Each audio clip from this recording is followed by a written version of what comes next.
எனக்கு சின்ன வயசுலேருந்தே இருக்கக்கூடிய ஒரு பெரிய சந்தேகம் என்னன்னா, இந்த திராட்சை பழத்துக்குள்ள இருந்த கொட்டை எங்கடா? கொட்டை எங்கடா போச்சு?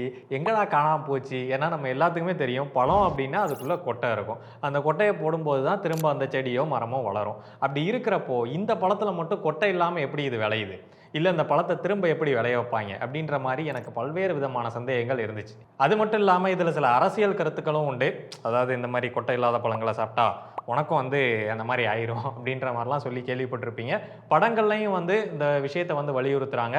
என்னன்னா, ஒரு கொட்டை இல்லாத பழம் அப்படின்றது அத சாப்பிடும்போது அது சத்தான உணவுப் பொருளா இருக்காது. இல்ல அது ஒரு மரபணு மாற்றப்பட்ட ஒரு மோசமான பழம் அப்படின்ற மாரி நம்ம கண் முன்னாடி காமிச்சுக்கிட்டு இருக்காங்க. ஸோ உண்மையாவே இந்த மாதிரியான சீட்லெஸ் ஃப்ரூட்ஸ் அதாவது கொட்டை இல்லாத பழங்கள் எப்படி உருவாகுது? அண்ட் அது நிஜமாவே மனித உடலுக்கு ஆபத்தானதா? அண்ட் இத திரும்ப எப்படி விளைய வைக்கிறாங்க? இத பத்தின விஷயங்கள தான் நம்ம டீட்டெயிலா தெரிஞ்சுக்க போறோம். நமக்கு பொதுவா தெரிஞ்ச விஷயம் என்னன்னா, இந்த பச்சை திராட்சை பழம் மட்டும் தான் கொட்டை இல்லாம இன்னைக்கு வருது அப்படின்னு சொல்லிட்டு. ஆனா அப்படி கிடையாது.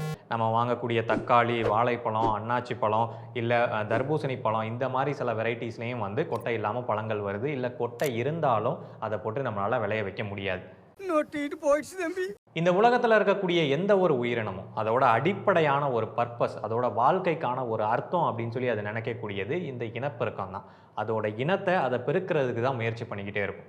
அதே மாதிரி இந்த தாவர வகைகளும் வந்து அது மெயினா முயற்சி பண்ணக்கூடியது அதோட இனத்த பெருக்கணும் அப்படின்றது தான். என்னதான் சயின்ஸை யூஸ் பண்ணி கிரேப்ஸை சீட்லெஸ்ஸா மாத்தினாலும் அதை வளர்றதுக்கு அடிப்படையா தேவைப்படக்கூடியது தண்ணியும் மண்ணும் தான். அதே மாதிரி உங்ககிட்ட எல்லா விதமான கெரியர் ஸ்கில்ஸும் இருந்தாலும் கூட இன்னொரு விஷயம் அடிப்படையா தேவை, அதுதான் ஸ்போக்கன் இங்கிலீஷ். ஸோ உங்களோட ஸ்போக்கன் இங்கிலீஷை இம்ப்ரூவ் பண்றதுக்கு இதை பாருங்க. I explain how grapes made with no seeds in it. நீங்க சொன்ன சென்டென்ஸ் தப்பு. அது இப்படி கரெக்ட்டா சொல்லுங்க. I am explaining how grapes are made seedless. இது உங்களுக்கு புரிஞ்சுதா? பாத்தீங்களா, தமிழ்லயே இன்ஸ்டன்டா கரெக்ட் பண்ணிடுச்சு. நிறைய ஏஐ டூல்ஸ் இருந்தாலும் கூட நான் ஏன் சூப்பர்னோவா ஏஐ ஸ்போக்கன் இங்கிலீஷ் கோர்ஸை ரெக்கமெண்ட் பண்றேன்னா, மற்ற கோர்சஸ்ல எல்லாத்துலயும் உங்களுக்கு வாட்ஸ்அப் ஆடியோஸ், வீடியோஸ் இல்ல இ புக்ஸ் சென்ட் பண்ணுவாங்க. அதெல்லாம் நாலேஜை கொடுக்கும். ஆனா ஃப்ளூவன்சியே கொடுக்காது. ஸ்போக்கன் இங்கிலீஷ் இம்ப்ரூவ் பண்ண ஆக்டிவ் பிராக்டிஸ் ரொம்ப முக்கியம். அண்ட் சூப்பர்னோவா எக்ஸாக்டா அதுக்காகவே டிசைன் பண்ணியிருக்காங்க. உங்களுக்கு ஒரு ஏஐ டெஸ்ட் வச்சு உங்களுக்குன்னு கஸ்டமைஸ்டான கோர்ஸ் வந்து தராங்க.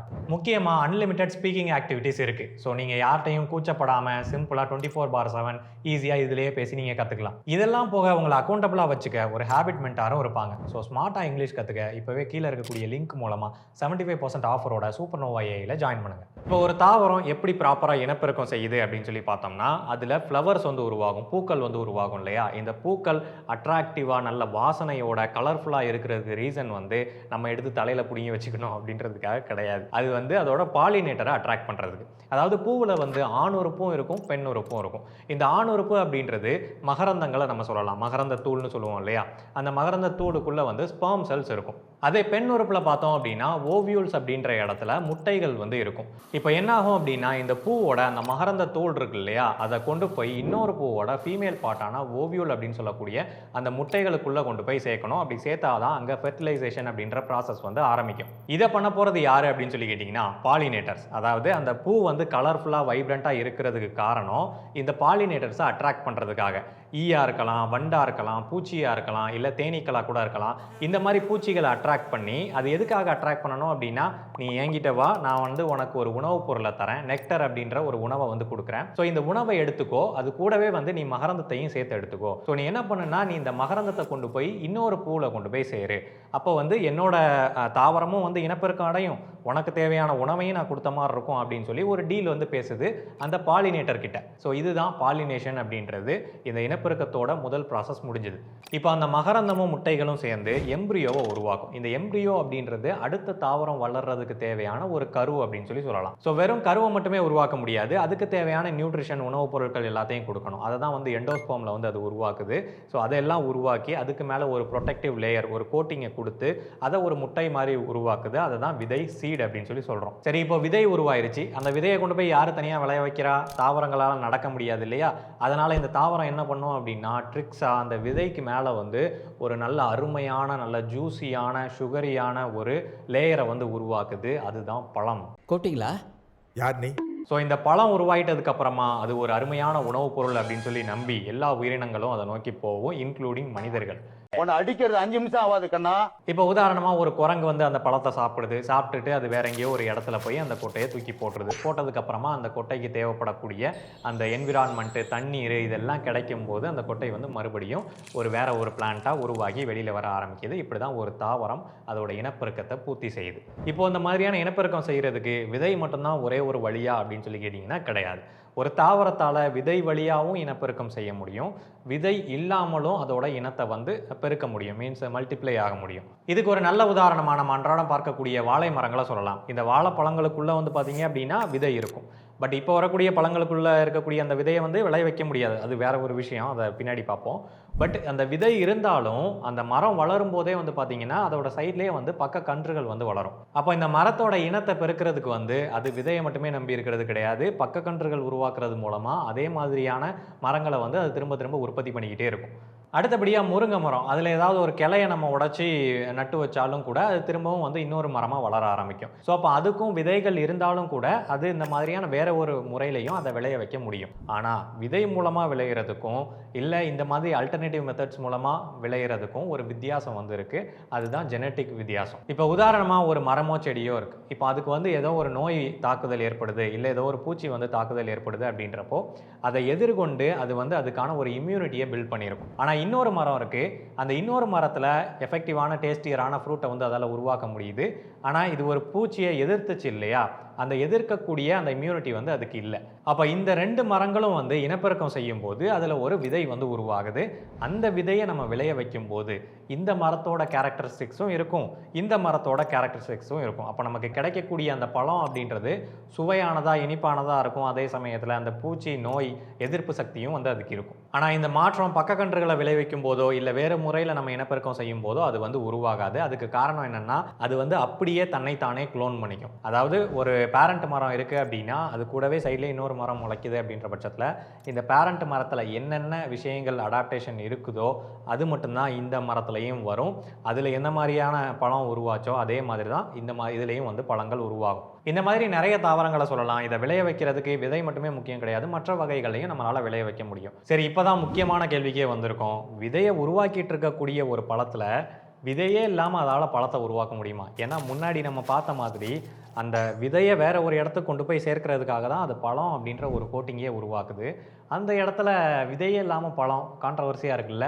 ஆனால் ஆக்சுவலாக வந்து இயற்கையாகவே வந்து இந்த மாதிரி விதை இல்லாமல் பழங்களை அது உருவாக்குமா அப்படின்னு சொல்லி கேட்டிங்கன்னா எஸ், உருவாக்கும். இது இயற்கையான முறையில் 2 வகையில் இது நடக்கும் அப்படின்னு சொல்லலாம். ஒன்று வந்து பார்த்தனோ காப்பி அப்படின்றது, இன்னொன்று ஸ்டெனோஸ்பெர்மோ காப்பி அப்படின்றது. இந்த பார்த்தனோ காப்பியில் அந்த பிளான்ட்டு எந்த விதமான இனப்பெருக்கத்துக்குள்ளேயும் வந்து போகாது.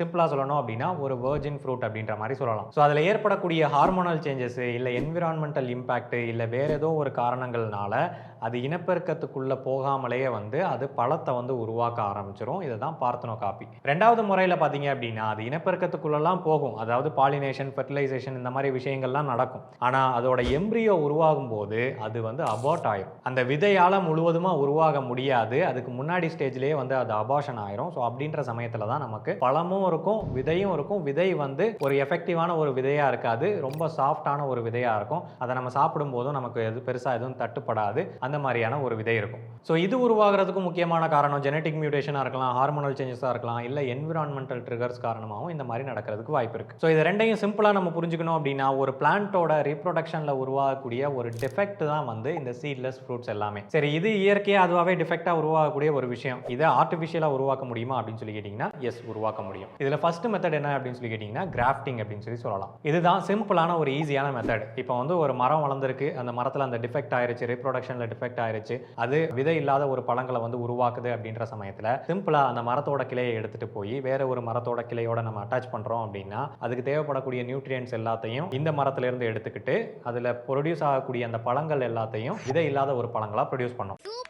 ஸோ ஒன்ஸ் இந்த மாதிரி சீட்லெஸ் ஃப்ரூட்ஸ் உருவாயிட்டு அப்படின்னா அதை நம்ம இந்த மாதிரி மல்டிப்ளை பண்ணிட்டே போக முடியும். இதுதான் ஈஸி அண்ட் எஃபெக்டிவ் மெத்தடும் கூட. அடுத்தபடியாக ஆட் நம்பர் ஆஃப் குரோமோசோம்ஸை வந்து உருவாக்குறது. இந்த விதை இருக்கக்கூடிய மரத்தில் டெட்ராப்ளாய்டு, அதாவது 4 செட் ஆஃப் குரோமோசோம் இருக்கக்கூடிய ஒரு மரம் வந்து இருக்கு. அதே மாதிரி 2 செட் ஆஃப் குரோமோசோம் இருக்கக்கூடிய ஒரு மரம் வந்து இருக்கு. ஸோ இதை ரெண்டத்தையும் வந்து நம்ம பாலினேஷன் மூலமாக ஃபெர்டிலைசேஷனுக்கு உள்ளாக்கும் போது அப்போ அதிலிருந்து கிடைக்கக்கூடிய விதை வந்து ட்ரைப்ளாய்டாக இருக்கும், 3 குரோமோசோம் செட்டு தான் இருக்கும். அப்போ அதை நம்ம விளைய வைக்கும் போது அங்கே போதுமான குரோமோசோம் பேலன்ஸ் இல்லாததுனால அதிலிருந்து இருந்து கிடைக்கக்கூடிய பழம் வந்து விதை இல்லாத ஒரு பழமாக கிடைக்கும். அடுத்தபடியாக ஹார்மோனல் இண்டக்ஷன். ஒரு மரத்தில் விதை உருவாகிட்டதுக்கு அப்புறம் தான் பழம் உருவாகும்னு இருக்கு இல்லையா? ஸோ அதுக்கு அந்த விதை உருவானதுக்கு அப்புறமா ஒரு ஹார்மோன் வந்து இன்டியூஸ் ஆகும்.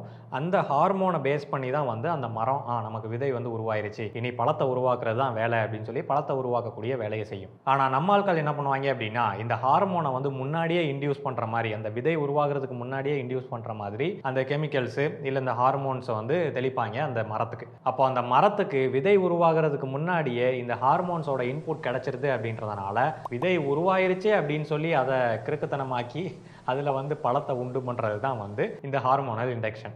அடுத்தபடியாக ஜெனட்டிக் மாடிஃபிகேஷன். நான் முன்னாடி சொன்னேன் இல்லையா, அந்த ஸ்டெனோஸ்போமோ காப்பி அப்படின்றத, இதை வந்து நேச்சுரலாக உருவாக்காம அவங்களே வந்து லேபில் அந்த ஜெனட்டிக் மாடிஃபிகேஷன் பண்ணுறது மூலமாக இந்த பிளான்ட்டை உருவாக்குனாங்க அப்படின்னா அதுதான் அந்த ஜெனட்டிக்லி மாடிஃபைடு பிளான்ட். இது வந்து இந்தியாவில் தடை செய்யப்பட்டிருக்கு. இதை யாரும் இப்படி உருவாக்கக்கூடாது. பெரும்பாலும் அந்த மாதிரியும் உருவாக்குறது கிடையாது. இந்த ஜெனட்டிக் மாடிஃபிகேஷன் ஆல்ரெடி பீன்ஸில் வந்து ட்ரை பண்ணியிருக்காங்க. இதில் ஒரு சில அமினோ ஆசிட்ஸை இன்க்ரீஸ் பண்ணணும் அப்படின்றதுக்காக ட்ரை பண்ணியிருக்காங்க. பட் அது வந்து மனிதனுக்கு தேவையில்லாத ப்ரோட்டீன்ஸை வந்து உண்டு பண்ணதுனால அது பிரச்சனையில் போய் முடிஞ்சிருச்சு. சரி, இந்தியாவில் விதை இல்லாத பழங்கள் என்னென்ன அப்படின்றத நம்ம தெரிஞ்சுக்கலாம். முதல்ல வந்து பனானா. நம்ம பெரும்பாலும் எல்லாரும் சாப்பிடக்கூடிய பழங்கள் எல்லாமே வந்து விதை இல்லாத ஒன்று தான். அதில் குட்டி குட்டியாக விதை இருக்கே அப்படின்னு சொல்லி நீங்கள் நினைப்பீங்க. அதை கொண்டு போய் நீங்கள் விளைய வச்சிங்க அப்படின்னா அது விளையாது. காரணம் என்னன்னா, அது எல்லாமே வந்து அபார்ஷனான ஒரு விதை, இல்லை ப்ரீமெச்சூராக இருக்கக்கூடிய விதை அப்படின்னு சொல்லலாம். இது ஒவ்வொரு டைப்பை பொறுத்தும் மாறுபடும். ஏன்னா எக்கச்சக்கமான பனானா வெரைட்டி இருக்குது அப்படின்றதுனால. இதை உருவாக்குனது வந்து ஸ்டெனோஸ்போமோ காப்பி. இயற்கையான முறையில் ஜெனட்டிக்காக மாடிஃபை ஆகி உருவானது தான் இது. ஸோ இவ்வளவு நாளாக நம்ம விதை இருக்குன்னு நினச்சிக்கிட்டு இருந்த வாழைப்பழத்திலே வந்து விதை கிடையாது.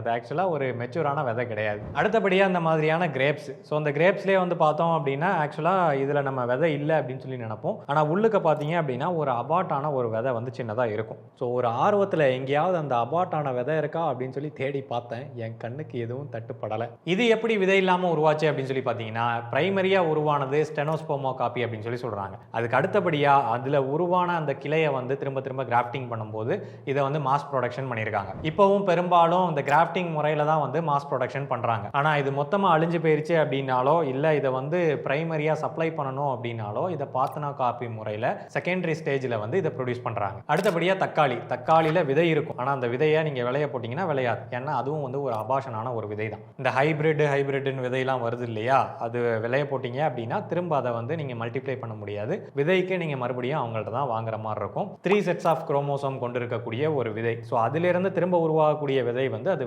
முளைக்காது. இதே மாதிரி பைனாப்பிள் இருக்கு. வெளிநாடுகளிலிருந்து வரக்கூடிய சில ஆரஞ்சு வகைகளை சொல்லலாம். அந்த ஜூஸ் போடுற மாதிரியான ஆரஞ்சு டைப் இருக்கு இல்லையா, அதுக்கு அடுத்தபடியாக வாட்டர்மெலன் இருக்கு. தர்பூசணி பழங்களில் ஒரு சில வெரைட்டிஸ் மட்டும் சில ரேரான இடங்கள்ல கிடைக்குது. அதில் வந்து சீடு வந்து இருக்கிறது கிடையாது. சரி, இப்போ முக்கியமான கேள்வி, இந்த விதை இல்லாத பழங்கள் மனிதனோட உடலுக்கு எதுவும் தீங்கானதா? இதை சாப்பிட்றதுனால அவங்க சொல்ற மாதிரி விதை இல்லாத சாப்பிட்டேன்னா உனக்கும் இல்லாமல் போயிடும் அப்படின்ற மாதிரிலாம் மென்ஷன் பண்ணுறாங்க இல்லையா? நீ வேற. ஸோ இதெல்லாம் நிஜமாவே அந்த மாதிரி நடக்குமா அப்படின்றத நம்ம தெரிஞ்சுப்போம்.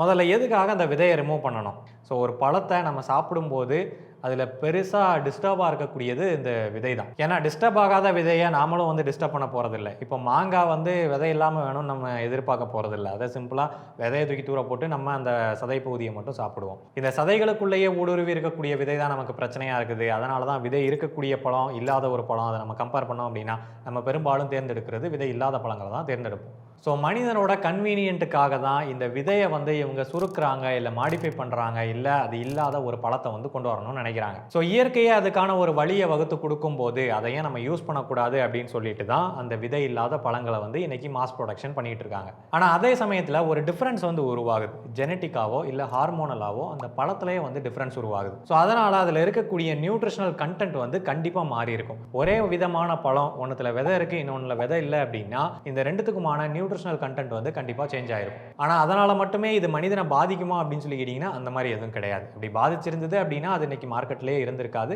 இல்லை காலப்போக்கில் நமக்கு அது தெரிய வந்திருக்கும். ஆனால் நான் சொன்ன மாதிரி இதில் இந்த நியூட்ரிஷனல் வித்தியாசம் வந்து இருக்கும். இப்போ காலங்காலமாக அந்த விதை இருக்கக்கூடிய பழத்தில் ஒரு டைப் ஆஃப் நியூட்ரிஷன் வந்து நமக்கு ஃபாலோ பண்ணி நம்ம கிடைச்சிட்டு இருக்கு அப்படின்ற சமயத்தில் அதை விதை இல்லாத ஒரு பழத்தில் அந்த நியூட்ரிஷனல் இல்லாமல் போகிறதுக்கும் வாய்ப்பு இருக்குது. பட் அதே சமயத்தில் அந்த நியூட்ரிஷனை நம்ம அந்த பழத்து மூலமாக தான் எடுத்துக்கணும் அப்படின்றது கிடையாது. வேறு விதமான உணவுப் பொருட்கள் மூலமாக மூலமாகவும் நம்ம எடுத்துக்க முடியும். ஸோ ஃபண்டமெண்டலாக இதில் கிடைக்கக்கூடிய சத்தில் மட்டும்தான் ஒரு சின்ன ஏற்ற இறக்கம் இருக்குமே தவிர இதனால் மனிதனுக்குன்னு எந்த விதமான பாதிப்பும் கிடையாது. ஸோ அந்த ஸ்டேட்மெண்ட்ஸ்லாம் இருக்கு இல்லையா, படத்தில் வர்றதா இருக்கட்டும் இல்லை மேடை பேச்சுகளில் வர்றதா இருக்கட்டும், கொட்டை இல்லாத சாப்பிட்டா உனக்கும் வந்து சத்து இல்லாமல் தான் போகும் அப்படின்றதெல்லாம் வந்து எந்த விதமான ஒரு அடிப்படையான ஒரு ஆதாரமும் இல்லாத ஒரு பேச்சு தான். நாட்டு வகையில் நீங்கள் ப்ரொமோட் பண்ணுறீங்களா, ஓகே குட், அது அதில் இருக்கக்கூடிய ஹெல்த் பெனிஃபிட்காக நீங்கள் ப்ரொமோட் பண்ணுறீங்க, ஓகே தான். பட் அதே சமயத்தில் இது வந்து தீங்கானது அப்படின்னு ஒரு இமேஜை கிரியேட் பண்ணுறது வந்து அது சரியானது கிடையாது. அப்படின்னா யாருமே இன்னைக்கு வாழைப்பழமே சாப்பிட முடியாது.